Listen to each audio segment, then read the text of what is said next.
Welcome to the Forum of Practice of Language and ICT. Turning desert into greenery, the story of growing flowers on stones. In a quiet riverside village nestled within Anwara Upazilla of Chittagong, Sadia was living a modest life with her husband Tareq and their 6-year-old son Habib. The village, once sprawling and vibrant, had steadily surrendered to the unrelenting erosion of the Karnaphuli river. It was Tariq's ancestral home, now a shadow of its former self clinging to the edge of existence. One monsoon-drenched evening, the river's fury reached a devastating crescendo. It swallowed swaths of the land, including the very soil on which their home once stood. The family, dispossessed, stared into an uncertain future.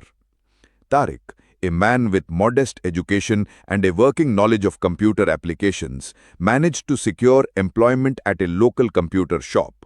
Yet, the paltry earnings barely sufficed. As despair grew, Tareq made the wrenching decision to seek fortune abroad. Selling off the last piece of inherited land, he fell into the snare of a broker who promised a seaborne passage to Malaysia at minimal cost, a desperate man's dream. Before departing, Tareq left Sadia and Habib in the care of Sadia's only brother.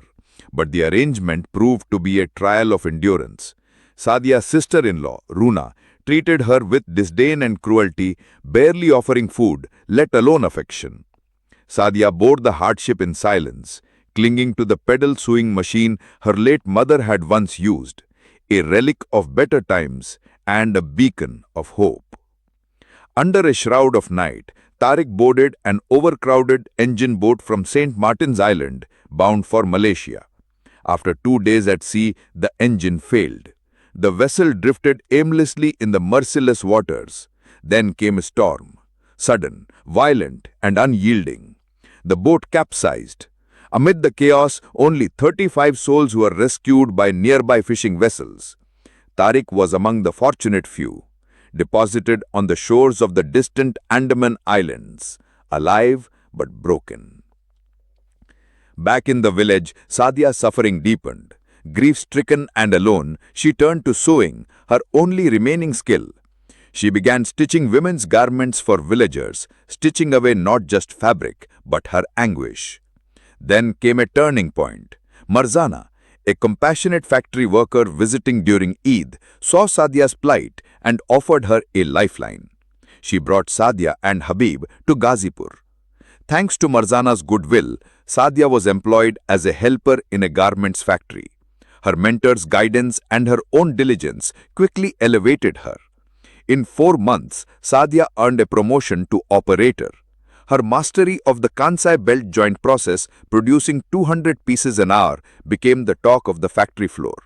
With her improved wages, she enrolled Habib in a nearby school. Life, though still fragile, began to regain color. Half a year later, Tareq returned, a gaunt man with haunted eyes, bearing the scars of survival. His arrival moved Mr. Hafiz, the factory's general manager, who was already familiar with Sadia's story.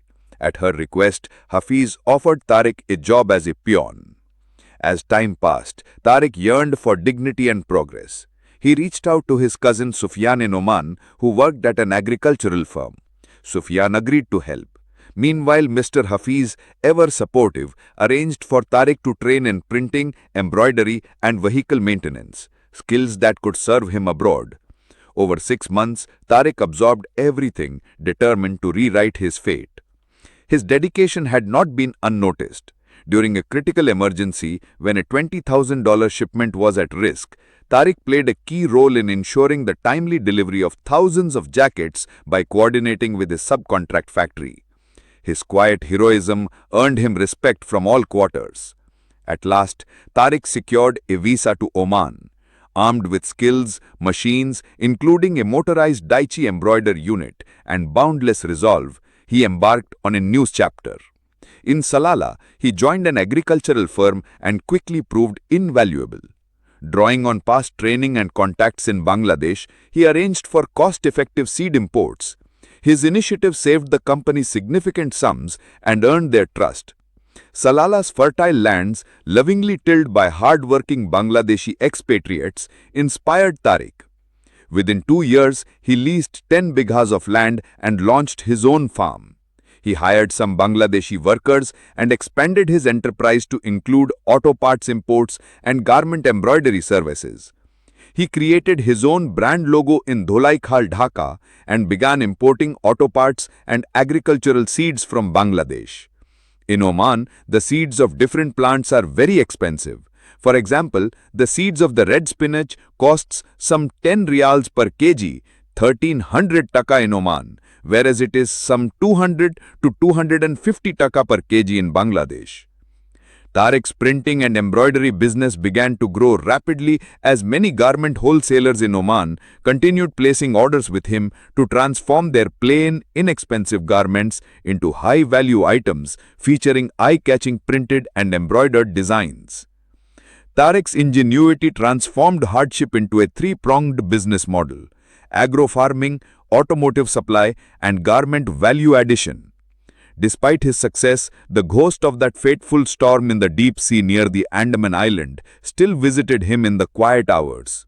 The memory of the capsized boat, of lives lost, never truly left him. Yet, from that darkness rose a man of quiet strength, resilient, compassionate, and fiercely determined to build a life worthy of the suffering he had endured. To get your free copy of the book, click the first link in the description below or send an email. Thanks for watching.